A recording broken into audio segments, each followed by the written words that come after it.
premium scale and price figures, no, they are not comparable at all.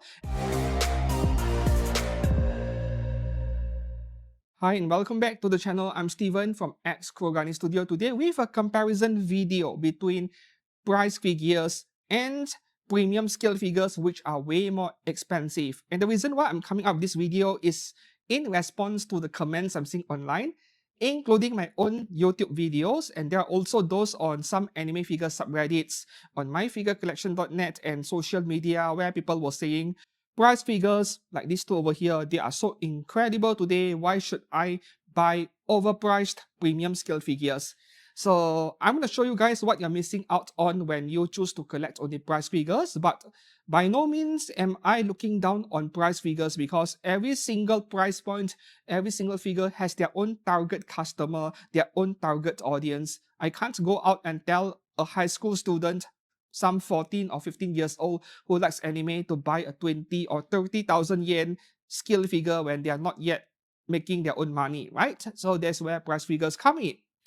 Anyways, before I proceed, there are two reasons why I chose these 6 figures over here. The first reason is because 4 of the figures over here, these 2 Ryza figures and these 2 premium scale figures of Marin Kitagawa, I purchased them via today's sponsor, JP Fans, which is a proxy service for you to buy anime figures or any other Japanese merchandise directly from domestic Japanese sellers that do not ship overseas, such as sellers over at Amazon Japan or Mercari Japan.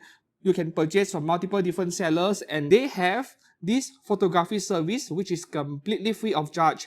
After you purchase something and it was sent to their warehouse, they will provide you with photographs. At the time of recording today's video, I have also just noticed that JP Fans has added a few new features to the website which did not exist just a couple of months ago. They now support more stores, including Surugaya, which I'm quite surprised, to be honest.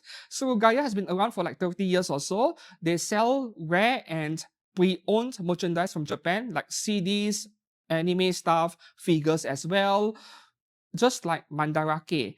And a few other stores that I'm not that familiar with, but what is the most exciting is that now they have this coming soon J Direct auction, which I believe to be Yahoo Japan Auction, YJA. This is an often requested feature or service by other people, not just me, and I have forwarded this suggestion to their staff before, so it is coming soon. Very nice. So if you're interested in signing up for a JP Fans account, it is free anyway. Please do make use of my links down in the description below, and when you do sign up for an account, you will receive $86 worth of coupons to go towards your first few purchases and shipping. So thanks a lot to JP Fans for sponsoring today's video, and let's get back to where I left off. The second reason why I chose these 6 figures over here is obviously because of how similar they are. These 2 Razorline Stout figures from Atelier Ryza, yeah, similar outfit, except this premium scale figure has an additional jacket around her. And these 2 Marin Kitagawa Lee's cosplay version, one by Alter, which is setting a pretty high bar over there, and Taito T-Most, which is pretty big at 1/6 scale. Both are 1/6 scale, despite their different pose. So this is kind of a direct comparison as well. But this is not her actual base. This is her actual base. I've wrapped it in plastic and kept it back in the box. I'm too lazy to take it out. And lastly, these 2 Marin Kitagawa figures over here, but Shizuku Kuroe cosplay version, also a direct comparison. This one is by Good Smile Company, premium scale figure that just came out back in March, very new figure. And Taito T-Most again, which is bigger than the Good Smile one, despite both being at 1/6 scale. So now we take a look at the price first.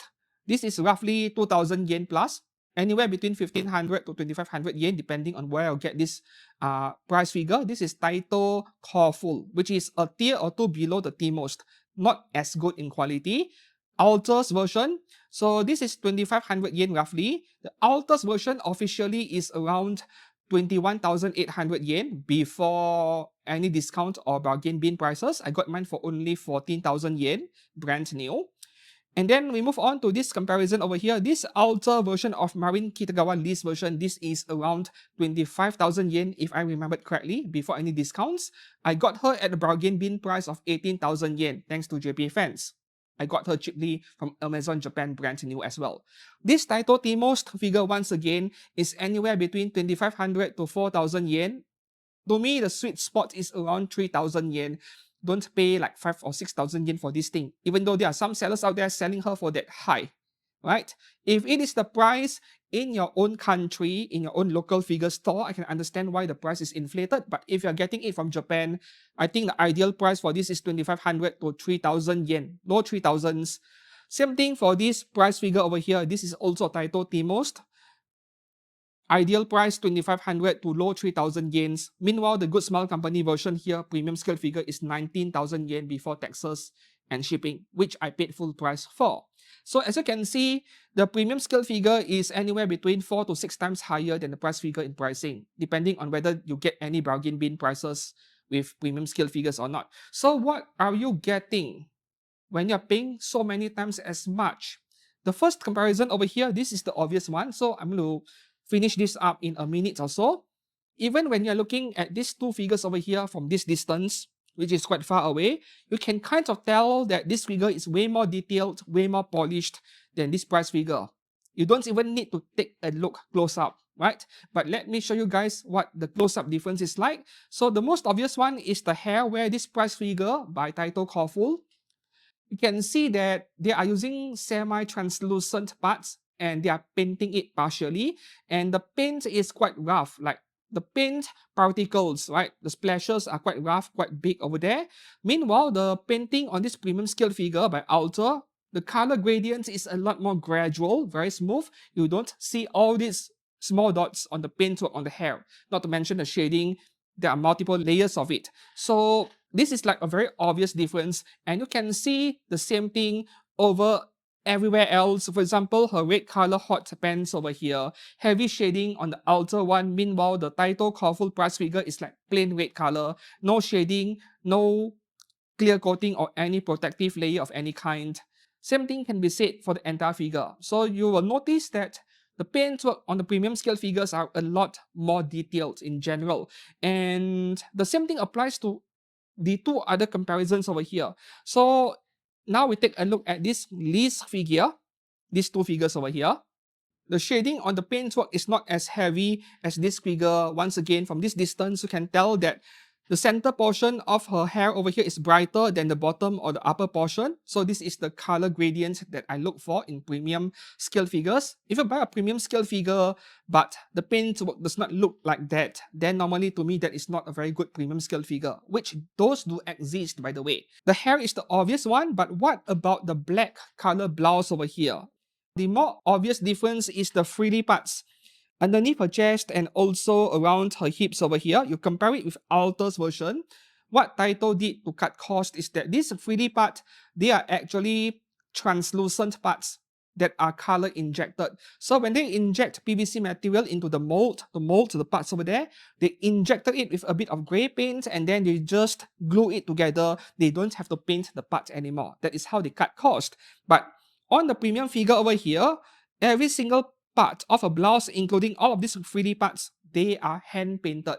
Most of the time, they are hand painted, and even more importantly, you see some color gradients, you see some shading.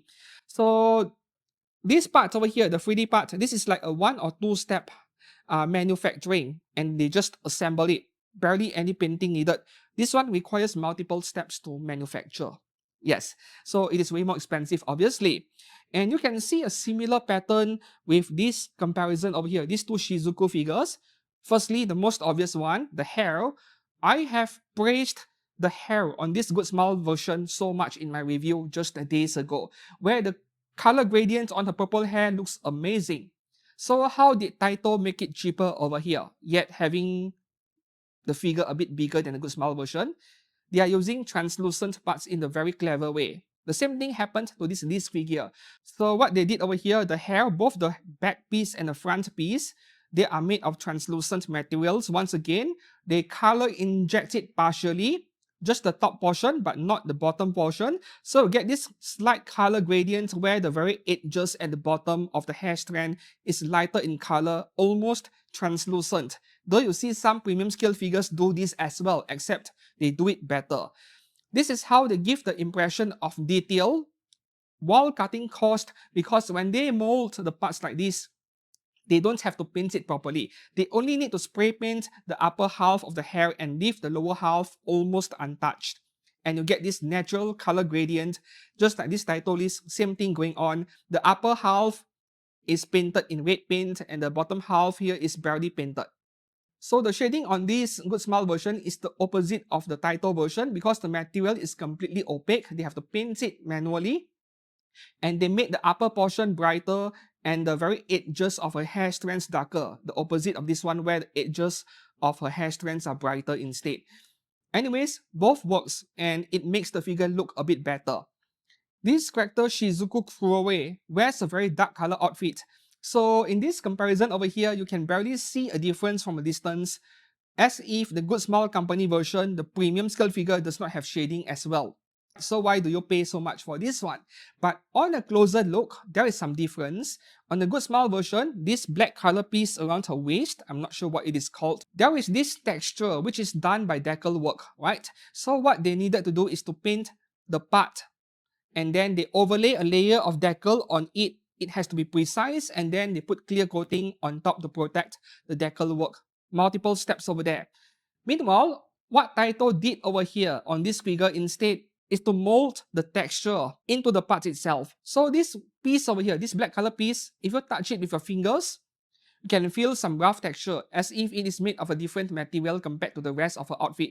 And this is a very clever way to add details to a figure while keeping the price very low. And if the plastic material they used is black color, they don't have to paint it at all. So they just have to mold it and then glue it onto the figure. Done. Same thing can be said for the stockings over here. This is molded within the molding machine, the cast itself. This one is decal work. Lots of precise decal work. On her legs over here, it is no comparison. This is way more expensive to produce.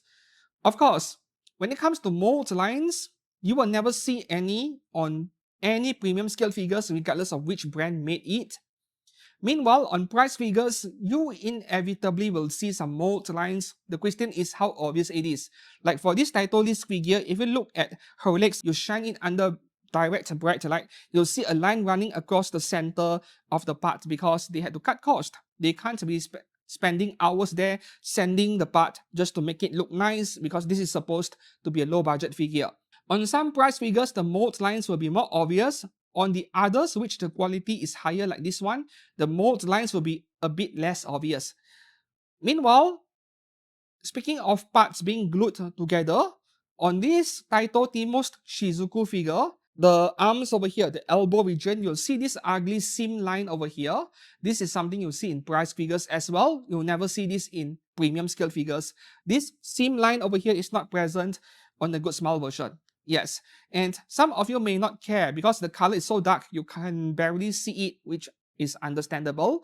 But for us seasoned collectors, experienced collectors, we don't like seeing this kind of imperfection on any figure. So this is what you're paying for. Weathering and shading, more detailed paint work, decal placement, and also a more perfect molding in each part where you don't see any gaps or seam lines or mold lines. This is what you're paying for when you buy a premium scale figure over a price figure.